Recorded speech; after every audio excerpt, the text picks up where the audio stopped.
khusyuk. Coba kita lihat di kaki Borobudur itu, di dalam reliefnya digambarkan bagaimana hiruk pikuknya kehidupan dunia. Itu bagaimana gambaran manusia-manusia, laki-laki dan perempuan yang sangat terikat dunia. Di situ ada pertengkaran, ada perebutan harta, tahta, ada konflik, ada seksual, ada nggak, kalau gambar-gambar relief yang menggambarkan seksual itu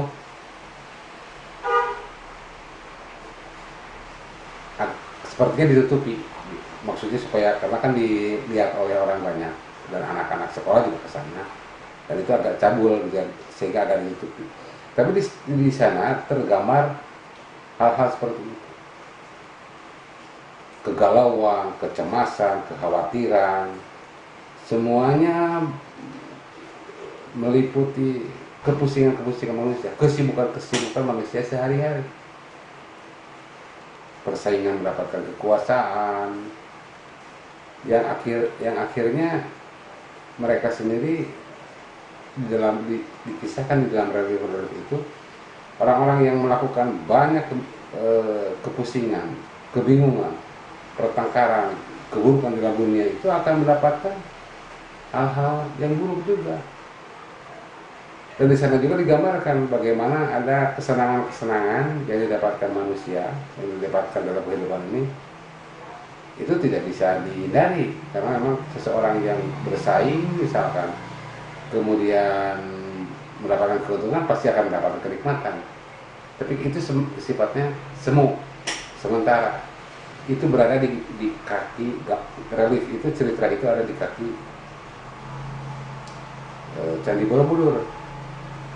Artinya di sana kondisi spiritual manusia itu sangat terikat oleh dunia materialistis, dan hidupnya penuh kecemasan, kegalauan, kekhawatiran, ketakutan, kemarahan, kebencian. Itu ada di sana. Nah, jika kita mau melepaskan diri dari sana, dari kehidupan yang penuh kecemasan, kegalauan, dan pertentangan karena akibat duniawi itu, maka kita harus melangkah ke tingkat yang berikutnya. Tingkat berikutnya itu sudah mulai memasuki dunia spiritual. Dia sudah mulai dirinya berusaha meninggalkan kesibukan duniawi. Dan untuk sholat pun supaya khusyuk, jelas kita harus membebaskan diri dari pengaruh-pengaruh duniawi, pengaruh-pengaruh pikiran-pikiran dan kekhawatiran yang sifatnya materialistis. Itu harus dilepaskan selepas-lepasnya. Itu ada di tingkat pertama. Sehingga orang seperti ini mulai terlepas, tetapi di tingkat pertama itu masih terikat juga. Dia meskipun dia sudah mulai melepaskan diri, tetapi pikirannya, konsentrasinya masih sangat lemah untuk khusyuk. Dia masih sangat terikat pada pekerjaannya, terhadap perempuan, laki-laki, pasangannya, terhadap keluarganya, terhadap perdagangannya, bisnisnya, hartanya, tahtanya. Tetapi dia sudah mulai melakukan pendekatan kepada Allah Subhanahu wa Ta'ala. Itu pada tingkat pertama. Dan tingkat berikutnya, orang yang berupaya untuk mencapai Tuhannya, untuk melaksanakan sholat dan khusyuk, itu harus berusaha keras mencapai tingkat berikutnya. Di dalam relief Borobudur itu, pada tingkat berikutnya setelah melepaskan diri yang tadi itu, orang yang sudah naik lagi tingkat kehusuannya itu, tumbuh di dalam dirinya itu perilaku baik. Dia sudah mulai melepaskan rasa benci, melepaskan rasa marah, melepaskan rasa takut, melepaskan rasa cemas terhadap hal-hal yang sifatnya duniawi.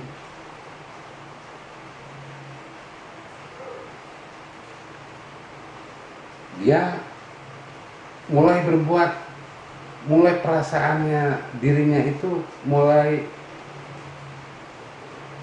tumbuh rasa cinta yang lebih luas, bukan saja terhadap manusia, tetapi juga terhadap tumbuhan, terhadap binatang. Maka di sana digambarkan banyak, ada binatang, ada tumbuhan, ada manusia, orang-orang tua.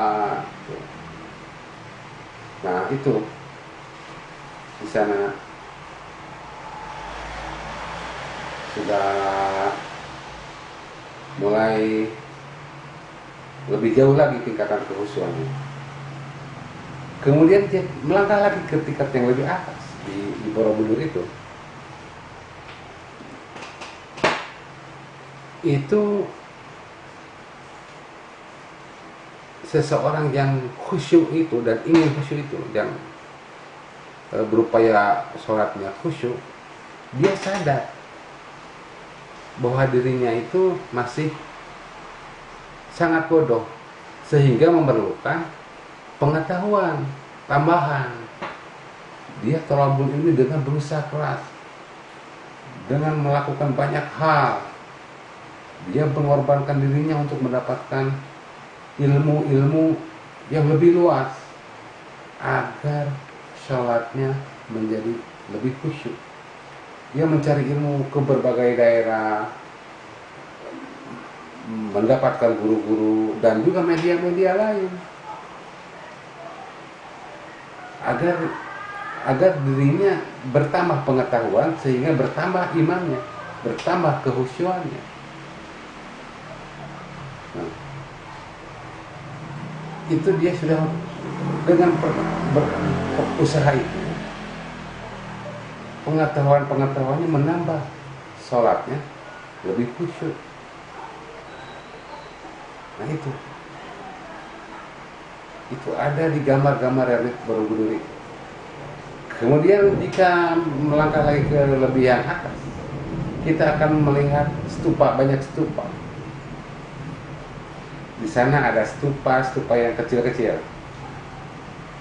Itu ada 3 tingkatan.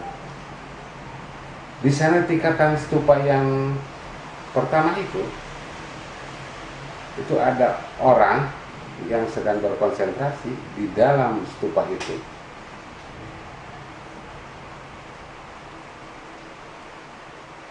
Duduk dalam keadaan tenang, tetapi stupa itu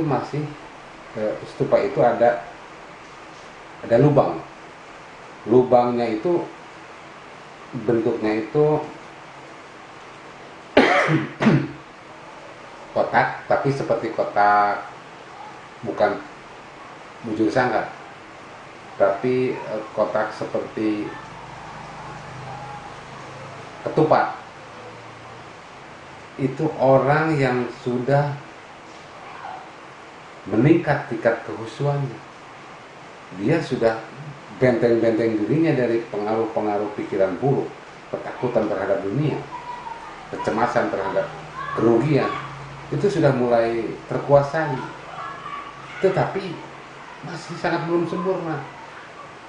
Itu lubang-lubang yang berbentuk ketupat itu menandakan pengaruh-pengaruh luar masih masuk. Masih ada pengaruh-pengaruh duniawi, pengaruh-pengaruh di luar ketuhanan.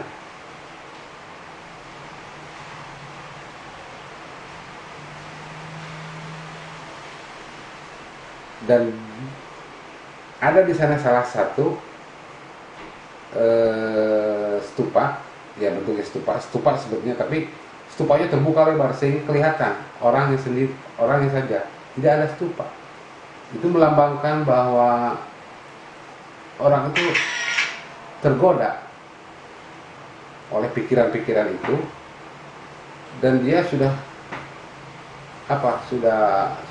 masuk lagi pengaruh-pengaruh itu secara bebas pada dirinya, ketakutan yang meledakkan lagi.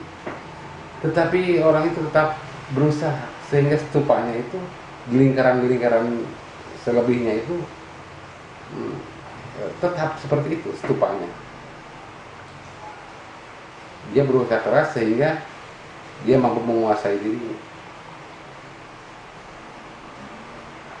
Dan tingkat berikutnya itu yang lubangnya persegi seperti ketupat itu ada 2 baris. Baris berikutnya yang ketiga itu masih di dalam stupa, tetapi si lubang-lubang yang adanya itu, lubang-lubang yang ada dalam stupa itu bentuknya sudah bukan lagi seperti ketupat, tapi sudah bujur sangkar. Lihat saja, bentuknya sudah beda. Itu perlambang bahwa dia sudah sangat menguasai. Dia sudah bisa menolak pengaruh-pengaruh duniawi kepada dirinya.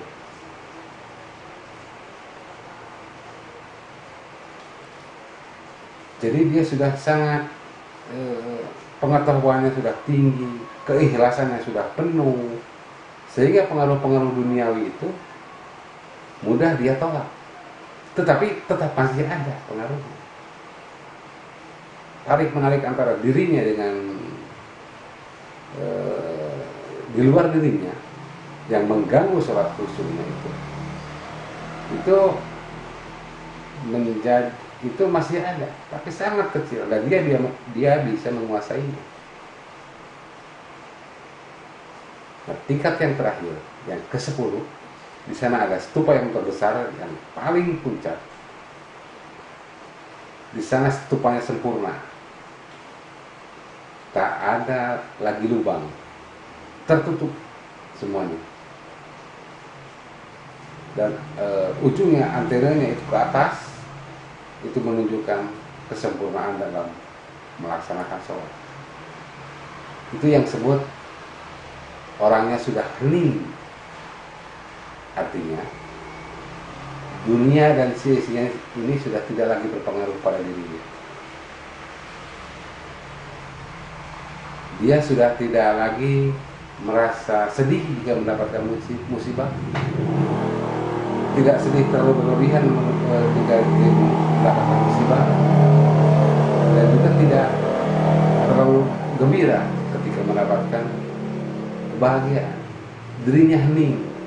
Keadaan dunia menyenangkan, menakutkan, mengerikan, dia tenang karena dia sudah penuh kepasrahannya, konsentrasinya, kehusyuannya pada Allah Subhanahu wa Ta'ala. Disitulah dia melebur antara dirinya dengan Allah Subhanahu wa Ta'ala, sehingga dia betul-betul orang yang sangat sempurna. Jiwanya tenang,